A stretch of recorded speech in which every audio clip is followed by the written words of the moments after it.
Landslide हुई हुई है और हो भी सकती है क्योंकि ये मिट्टी वाले पहाड़ है। जल्दी से मोड़ो, जल्दी मोड़ो, जल्दी जल्दी मोड़ो अगर मुड़ सकती है गाड़ी यहाँ पे, वरना बैक निकाल लेंगे क्योंकि लैंडस्लाइड ऑलरेडी हो रखी है। ये एसिड बहुत डेंजरस रास्ते होते हैं, कभी नहीं आना चाहिए इन पे। ये ढीले पत्थर हैं, कभी भी गिर सकते हैं।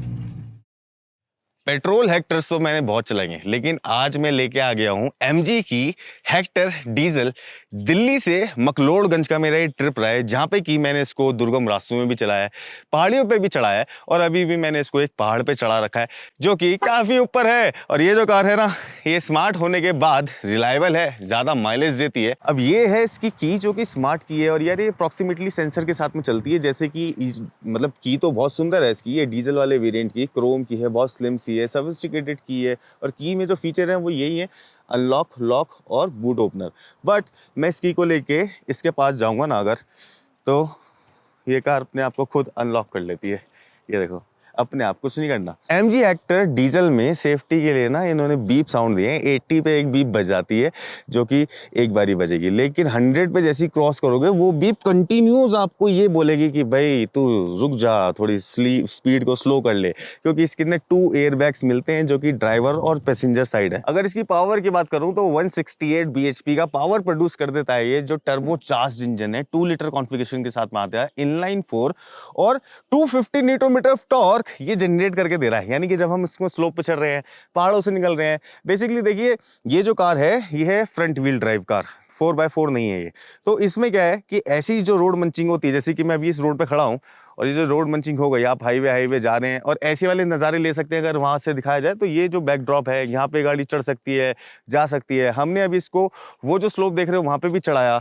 तो ऐसी जो एक्टिविटीज़ हैं वो इन डीजल गाड़ियों से की जा सकती हैं। सबसे अच्छी चीज़ मुझे ये लगी कि ये कार 13 किलोमीटर की माइलेज दे रही है सिटी में, और 19 प्लस किलोमीटर की से मुझे माइलेज दी जब मैंने इसको हाईवे पे चलाया।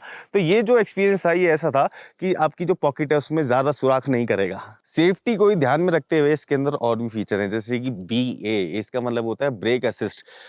कार को पता है कि आप इस वक्त ब्रेक लगाने वाले हैं क्योंकि आपने गियर को कम किए या फिर आपने क्लच दबाया है। तो जब ये आप ऐसा चलते हुए मूवमेंट करते हैं तो ब्रेक जो लिक्विड होता है, हाइड्रोलिक फ्लूइड, वो ऑलरेडी पाइप में फिल हो जाता है। उसको बोलते हैं ब्रेक असिस्ट। कि जब आप ब्रेक लगाएंगे तब उस असिस्ट को पता है, मतलब उस ब्रेक सिस्टम को पता है कि मुझे क्या असिस्ट करना है ब्रेक लगाने के लिए। दूसरी चीज़ है, इसमें है ESP, इलेक्ट्रॉनिक स्टेबलाइजेशन प्रोग्राम। वो होता है सस्पेंशन से लेके और ब्रेक से लेके। तो ब्रेक्स और सस्पेंशन को मैनेज किया जाता है। जब भी आप कार चला रहे हैं और अगर आपने कार मोड़ी या फिर एकदम से कटाया और आपने स्टीयरिंग को मोड़ दिया, तो वहाँ पे ESP बहुत अच्छा काम करता है। वो क्या करता है कि बॉडी को, कार को ना स्किड नहीं होने देता, रोड से हटने नहीं देता। अब जैसे मैं इस रोड पे हूँ, यहाँ पे ये रोड इतनी ही चौड़ी है जिसपे कि ये कार चल सकती है। ये जो मोड़ है, अगर मैं हाई स्पीड पे भी इस मोड़ पे मोड़ लूंगा तो वहाँ पे ESP बहुत अच्छा काम करेगा, जो कि एक इलेक्ट्रॉनिक प्रोग्राम होता है स्टेबलाइजेशन के लिए। सबसे पहले आती है इसकी लाइट्स, जो कि प्रोजेक्टर LED हेडलैम्प्स इसके अंदर दे रखे हैं। काफी शार्प लगे, काफी अच्छे हैं ये। लेकिन हाँ ये है कि अगर थोड़ी सी और इम्प्रूव हो जाती तो ज्यादा मजा आता, लेकिन ये अभी कम भी नहीं है। फॉग लैम्प जो है अपना काम बखूबी कर रहे हैं। फॉग लैम्प का काम होता है गाड़ी के बिल्कुल नीचे से दिखा देना। इन्हीं सब चीजों के साथ सोने पे सुहागा ये है कि भाई इसका जो ट्रैक्शन कंट्रोल है और इसका जो हिल होल्ड असिस्ट है, जहाँ पे अभी मैं खड़ा हूँ ना, ये एक स्लोप है, यहाँ पे आपको ज्यादा कार प्रॉब्लम देगी नहीं। तो हिल होल्ड असिस्ट है इसमें। ट्रैक्शन कंट्रोल कब काम आता है, जैसे कि स्लिपरी रास्ते। अब ये स्लिपरी रास्तों में ये कार चलाऊंगा मैं, तो जहाँ पे व्हील्स को ट्रैक्शन चाहिए, अगर वही नहीं मिलेगा ना तो ये घूमते रहेंगे। ट्रैक्शन कंट्रोल ऑफ अगर होगा तो, बट अगर ट्रैक्शन होगा इनके अंदर, ट्रैक्शन बना के निकलेंगे। दूसरी बार स्किड नहीं मारेंगे, तीसरी बार ये ड्रिफ्ट नहीं मारेंगे। तो जो TCS होता है, ट्रैक्शन कंट्रोल सिस्टम, वो ट्रैक्शन को कंट्रोल करता है, व्हील और सरफेस को। तो क्या ही कहना। अब ये गलती हमसे ये हो गई कि हम आ तो गए ऐसे ठंडे वाले मौसम में, लेकिन सिर्फ टी-शर्टों में, तो इसलिए अब ठंड लग रही है। लेकिन इस कार ने मेरा जो दिल खुश किया है वो किया है राइडिंग क्वालिटी पे। डीजल इंजन होने के बाद में भी, या फिर MG की इतनी बड़ी कार होने के बाद में भी, इसका जो साइज़ है वो काफ़ी बड़ा है। तो ये बड़ी कार होने के बाद में भी जो हैंडलिंग थी वो बहुत अमेजिंग थी। उसमें कुछ चीज़ों का रोल होता है, जैसे कि सस्पेंशन और व्हील्स। तो इसकी जो व्हील्स हैं ये एलॉय व्हील हैं, डायमंड कट व्हील्स हैं। ये 215 55 R18 18 इंच के व्हील्स हैं डिस्क ब्रेक के साथ में।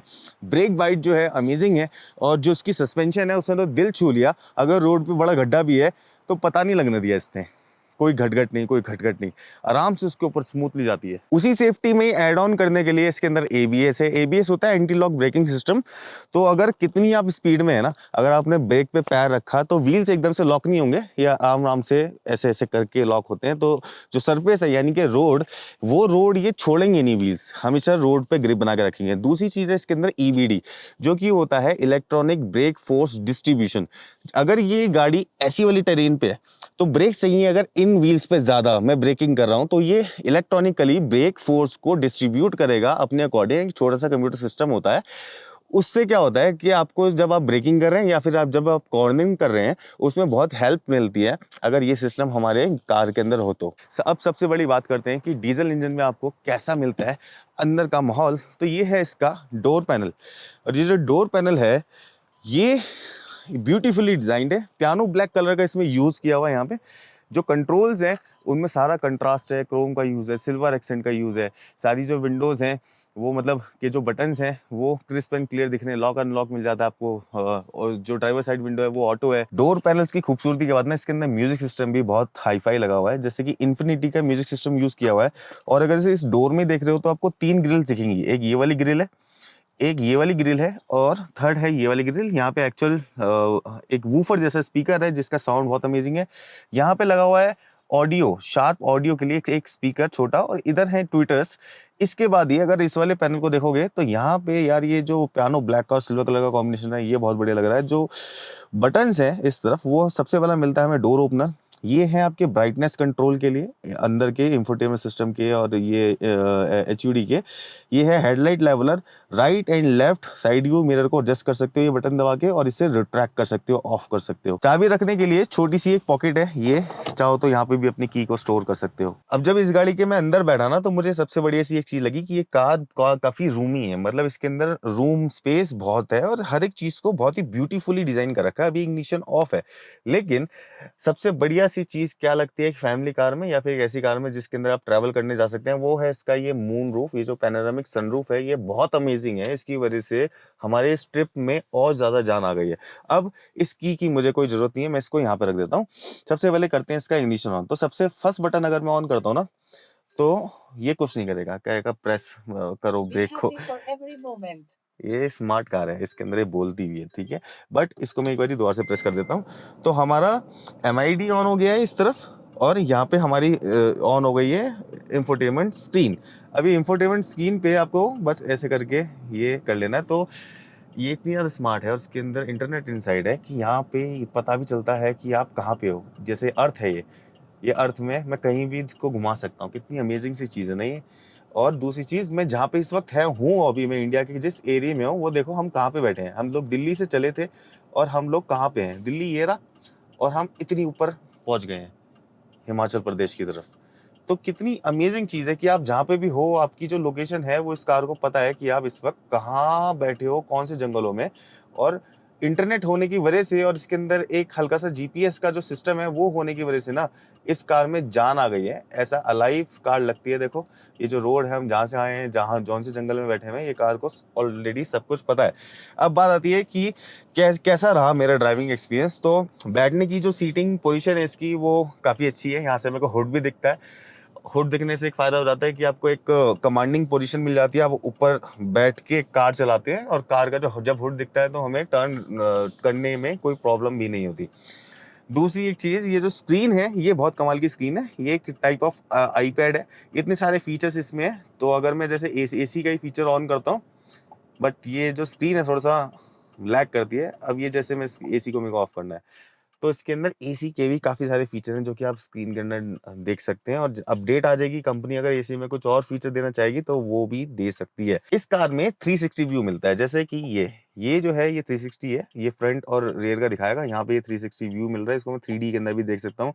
तो मेरी कार कहाँ खड़ी हुई है, आगे पीछे कितनी सारी चीज़ें हैं, ये सारी सारी आइटम इसमें दिख सकती हैं। लेकिन आज जो इंफोटेनमेंट सिस्टम है थोड़ा सा लैगी है, इसमें अपडेट होने के बाद में ये ठीक हो सकता है। इस तरफ अगर देखें स्टीयरिंग व्हील की तरफ, तो स्टीयरिंग व्हील काफ़ी पतला है, थोड़ा सा मोटा हो जाता है मेरे जैसे हैंड के लिए क्योंकि मेरे हाथ बड़े हैं, बट ज्यादातर लोगों के अगर हाथ छोटे हैं, घर में लेडीज हैं या फिर जैसे लड़कियां हैं और वो चलाना चाहती हैं, तो उनके लिए ये परफेक्ट चॉइस हो सकती है। स्टीयरिंग पे अगर आप कंट्रोल देख रहे हैं ना, ये कंट्रोल बहुत बेहतरीन तरीके से काम करते हैं।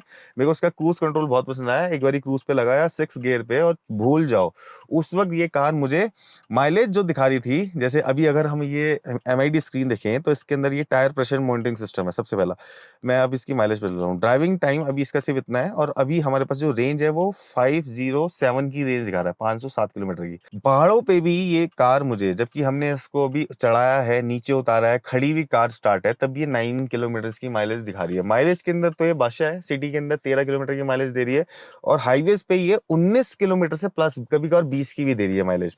फिलहाल ये जो है इसका इंफोटेनमेंट सिस्टम, इसमें काफी सारी चीजें हैं, अगर मैंने सारी सारी दिखाई तो वीडियो बहुत लंबा हो जाएगा।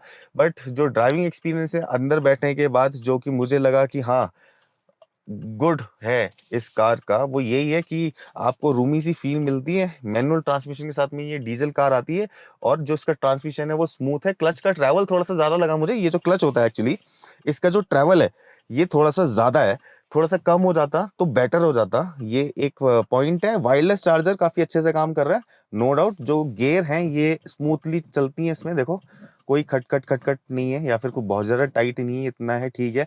वेंटिलेटेड सीट के साथ में आती है ये। इसमें AC मैक्स का भी ऑप्शन है। दूसरी चीज, दोनों वेंटिलेटेड सीट्स हैं, सिर्फ ड्राइवर वाली नहीं, दोनों है। ट्रैक्शन कंट्रोल को ऑन ऑफ यहाँ से किया जा सकता है। बाकी ये है आपकी पार्किंग लाइट यानी कि हैजार्ड सिस्टम। यहाँ पे कोई और बटन नहीं है, सिर्फ और सिर्फ पार्किंग सेंसर्स के बटन है, क्योंकि ये 4x4 वेरिएंट नहीं है, ये 4x2 वेरिएंट है। कप होल्डर्स के अंदर लाइट जलती है, अभी भी ये व्हाइट कलर की ऑन है, क्योंकि अभी डे लाइट हो रही है तो इसलिए दिख नहीं रहा है। व्हाइट कलर की ऑन है। कप में जब लाइट जलती है और आपने इसके अंदर कोई कप रखा है या फिर कोई बॉटल रखी है, वो कांच की है, ट्रांसपेरेंट है, तो जब लाइट इसमें से निकलती है ना तो एक अलग ही माहौल बनता है। और ये है इसकी मैनुअल हैंड ब्रेक, जो कि ठीक ठाक से लगती है। भाई ये जो आर्मरेस्ट है ये थोड़ा सा पीछे है, थोड़ा सा आगे हो जाता तो इतना आगे ऐड होना चाहिए था, बढ़िया रहता। 12 वोल्ट का सॉकेट, आपने गौर किया होगा तो पूरी कार में कहीं नहीं दिखता। यहाँ पे USB-A सॉकेट है। यहाँ पे 12 वोल्ट का सॉकेट इसमें कहीं भी नहीं है। 12 वोल्ट का सॉकेट आपको मिलेगा यहाँ, यहाँ पे 12 वोल्ट का चार्जर लगाओ, इसमें लगाओ केबल और फोन आप कहीं भी रख सकते हो पावर निकाल के, तो मतलब ये हिडन है 12 वोल्ट का सॉकेट। ये भी चीज सही है, एक वो मोटा बड़ा सा नहीं लगा हुआ। तो डीजल का जो ड्राइवर्स व्यू है वो कुछ ऐसा है।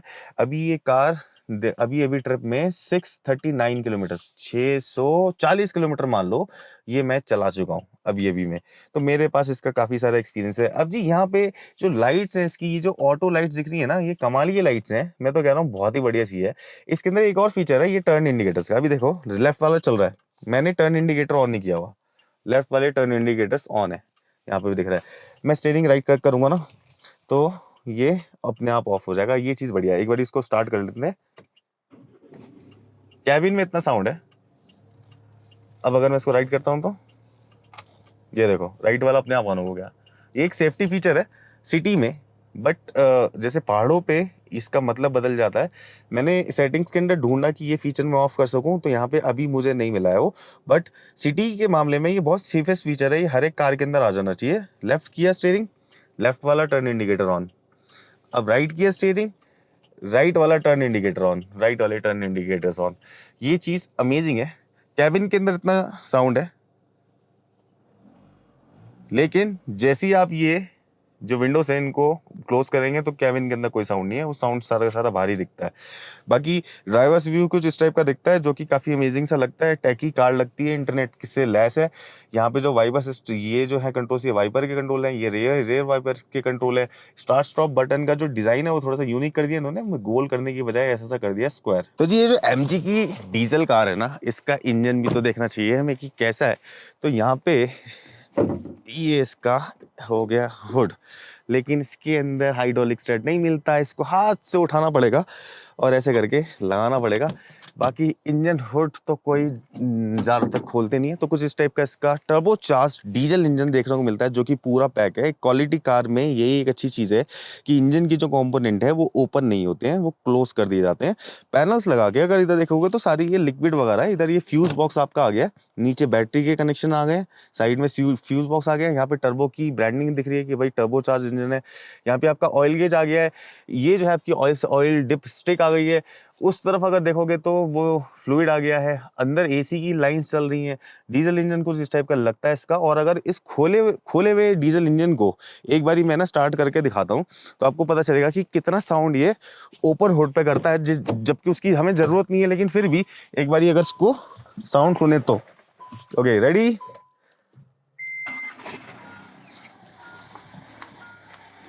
कुछ इस टाइप का ये इंजन है जो कि इस टाइप का साउंड करता है। अगर इसको दूर से दिखाया जाए थोड़ा सा तो साउंड इतना है इंजन का, लेकिन उससे कोई फर्क नहीं पड़ता क्योंकि कार जो है चलाने में काफ़ी अच्छी है। मेरे को भी नॉन स्टॉप ये 640 किलोमीटर जो चलाई है, इस वजह से इतनी ज़्यादा थकावट हो गई है कि आंखों के नीचे डार्क सर्कल्स आ गए हैं, लेकिन ये कार थकी नहीं है। और दूसरी चीज़ ये कि जिस तरीके से ये निकल रही थी कीचड़ में से, मिट्टी में से, पहाड़ों में से, जैसे ये जा रही है कार ना, वो बहुत स्मूथ एक्सपीरियंस अभी तक का तो रहा है। तो जी मेरा जो ये ट्रिप रहा इस डीजल कार के साथ में, इसने ना मेरा दिमाग चेंज कर दिया कि हम इतने पैसे बचा सकते हैं। एक ही बारी फ्यूल फिलअप कराया इसमें और ये 640 किलोमीटर चल गई है। अभी भी फ्यूल बहुत सारा बचा हुआ, आपने वीडियो में देखा ही है। अभी तो मैं आया हूँ यहाँ हिमाचल प्रदेश में। अगर मेरे वहाँ देखोगे ना ऊपर, तो वो है बर्फ़ वाले पहाड़। कभी मौका मिला तो इसको वहाँ पे भी लेके जाएंगे और देखेंगे कि बर्फ़ में ये डीजल इंजन एक्चुअली परफॉर्म कैसे करता है। बंद होने की तो शिकायत नहीं है, या फिर इतना हम अगर हाइट पे चले जाते हैं, ऑक्सीजन लो है, वहाँ पे तो कोई परेशानी नहीं है। तो वो जो पहाड़ हैं बर्फ़ वाले, वो ज़्यादा दूर नहीं है, तो थोड़ी सी दूर। तो नेक्स्ट ऐसे ही वीडियो देखने के लिए हमें लाइक सब्सक्राइब शेयर कर दें। फेसबुक पे हैं तो लाइक कर दें, यूट्यूब पे हैं तो सब्सक्राइब कर दें, और यार प्लीज़ शेयर भी कर दिया करो थोड़ा बहुत। नेक्स्ट वीडियो में मिलता हूँ, तब तक के लिए बाय बाय।